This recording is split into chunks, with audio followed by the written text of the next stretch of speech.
Halo guys, welcome back to my channel. Di video kali ini kita akan membahas tentang COVID-19. eh, Apa itu bahayanya COVID-19, terus data kasus COVID-19 di Indonesia, kebijakan pembelajaran selama pandemi COVID-19,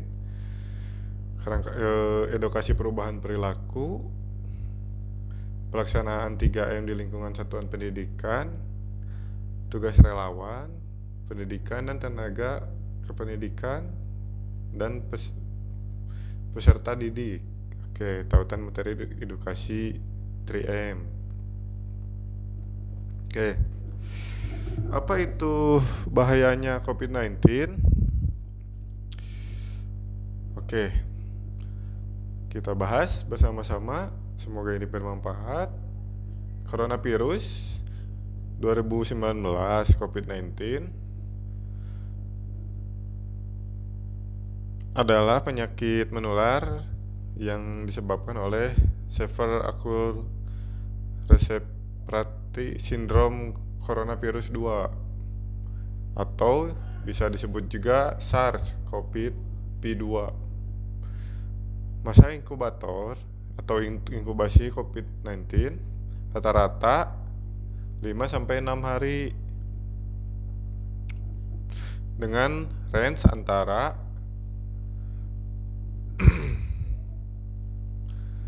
1 dan 14 hari, namun dapat mencapai 14 hari.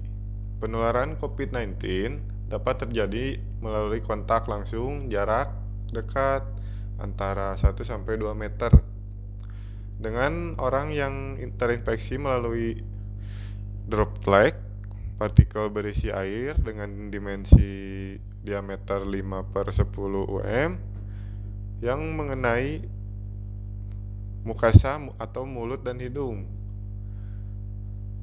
dan konjungtiva mata, dan kontak tidak langsung dengan permukaan. Bentar.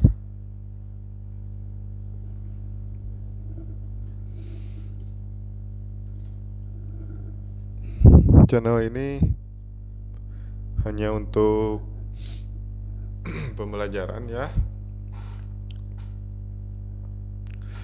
Oke, lanjut. Gejala-gejala yang dialami biasanya bersifat ringan dan muncul secara bertahap. Gejala COVID-19 yang paling umum adalah demam, rasa lelah, dan batuk kering. Beberapa pasien mungkin mengalami rasa nyeri dan sakit, hidung tersumbat, pilek, dan nyeri kepala atau pusing, sakit tenggorokan, diare, hilang penciuman, dan pembauan atau ruam kulit.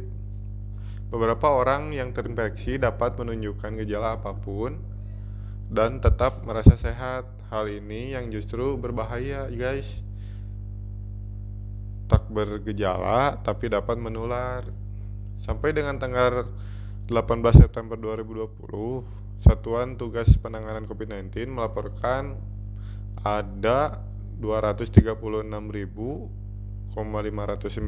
kasus konfirmasi positif COVID-19 dengan 56.419 kasus aktif, 177.174 sembuh, dan 9.336 meninggal dunia. Sumber ini saya dapatkan dari Pedoman Pencegahan COVID-19 revisi kelima Kemenkes Juli 2020. Oke. Data kasus COVID-19 di Indonesia. Data kasus COVID-19 di Indonesia, jumlah penduduk terkonfirmasi terpapar virus COVID-19 terus meningkat. Guru dan anak usia sekolah berpotensi terpapar virus COVID-19.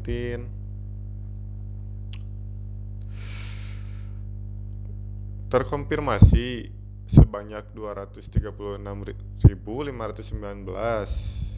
Kasus aktifnya 54.409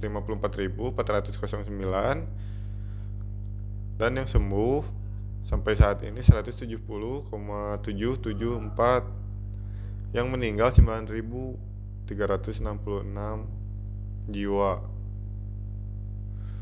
Nah, dampak COVID-19 di bidang pendidikan. Dampak COVID-19 di bidang pendidikan, sampai 2 Maret 2020 kasus pertama COVID-19 ditemukan di Indonesia. Siswa masih belajar di satuan pendidikan. Sampai 9 Maret 2020, Mendikbud mengeluarkan protokol pencegahan COVID-19. Di satuan pendidikan, siswa masih belajar dan satuan pendidikan. 24 Maret 2020, Kemendikbud mengeluarkan kebijakan belajar dari rumah. Seluruh siswa belajar dari rumah. Sampai 15 Juni 2020, Mendikbud atau Menag, Mendagri, dan Menkes mengumumkan kebijakan pembelajaran tatap muka di satuan pendidikan PTM boleh dilakukan di zona hijau dengan persyaratan tertentu. Sampai 7 Agustus 2020, penyesuaian kebijakan pembelajaran tatap muka di satuan pendidikan boleh dilakukan di zona hijau dan kuning. Siswa di zona orange dan merah masih belajar dari rumah. Oke, sejauh ini untuk kasus COVID-19 di Indonesia mungkin untuk 2020 udah mendingan ya guys, sudah tidak ada. Alhamdulillah. Dampak COVID-19 di bidang pendidikan, jumlah siswa yang terkena 1%, maksudnya 60%. Bentar guys.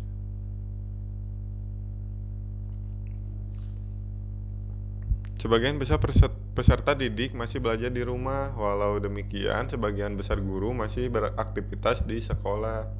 Kesenjangan sumber daya, kepemilikan gawai, koneksi internet dan listrik, dan kapasitas pendidikan dan orang tua atau wali dalam memfasilitasi pembelajaran jarak jauh.